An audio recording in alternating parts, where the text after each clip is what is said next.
High বন্ধুরা, তোমরা কেমন আছো? সবাই ভালো আছো? আমিও ভালো আছি।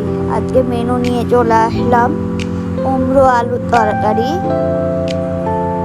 প্রথমে কড়াইটা বসিয়ে দিয়ে তেল দিয়ে দিলাম, সরষের তেল।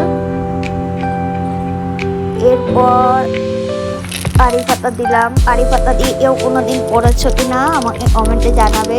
তারপর 5 ফোড়ন দিলাম। তারপর কেটে রাখা আলু ও কুমড়ো দিয়ে দিলাম। আমি যেহেতু চিংড়ি মাছ দিয়ে রান্না করব, আমি চিংড়ি মাছটা ছাড়াতে টাইম পাইনি, ওই জন্য আমি পরে ছাড়িয়ে নিলাম, নিয়ে এর মধ্যে দিয়ে দেব। আমি আগে ভেজে নেব না।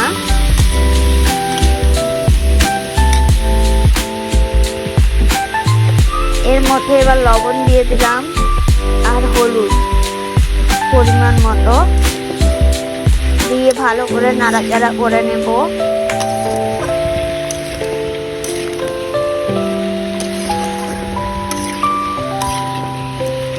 এরপর আমি চিংড়ি মাছগুলো পরিষ্কার করে নিয়েছি।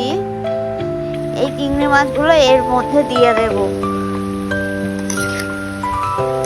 তোমরা এইভাবেও রান্না করতে পারো, কোনো গন্ধ বেরোবে না চিংড়ি মাছগুলো।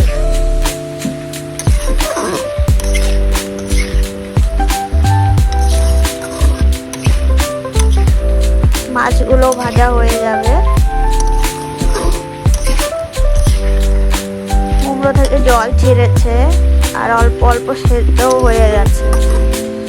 এরপর বেটে রাখা মশলা, যেমন একটু রসুন দিয়েছি, আদা, জিরে, লঙ্কা আর টমেটো পেস্ট করে নিয়েছি, ওগুলো দিয়ে দিলাম।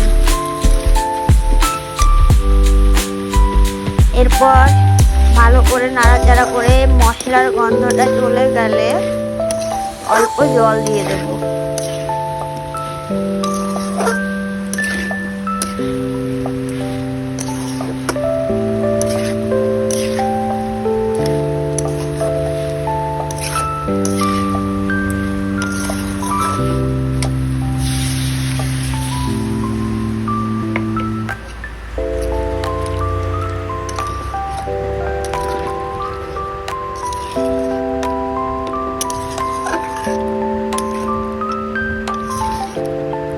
জলটা দিয়ে একটু সেদ্ধ হতে দেবো। কষাতে কষাতেই আর্ধেক সেদ্ধ হয়ে গেছে। আলুটা ভালো সেদ্ধ হয়নি, ওই জন্য একটু জল দিয়ে দিলাম।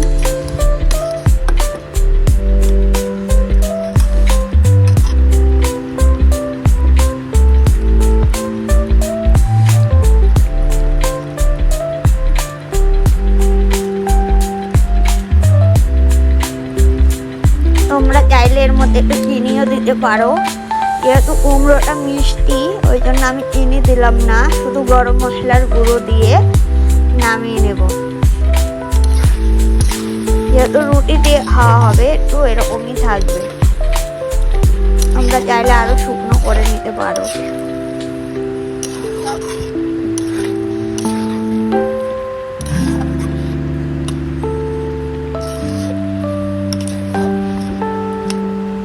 এরপর ওই একই কাজ, আমার বরের লাঞ্চ বক্স রেডি করা।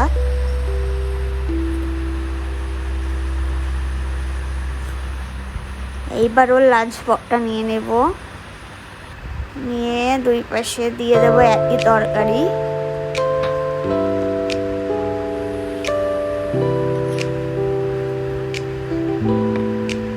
আর রুটি।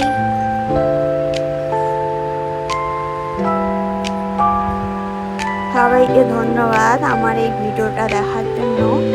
আর কেমন হয়েছে প্লিজ কমেন্টে আমাকে জানাবে। সবাইকে ধন্যবাদ।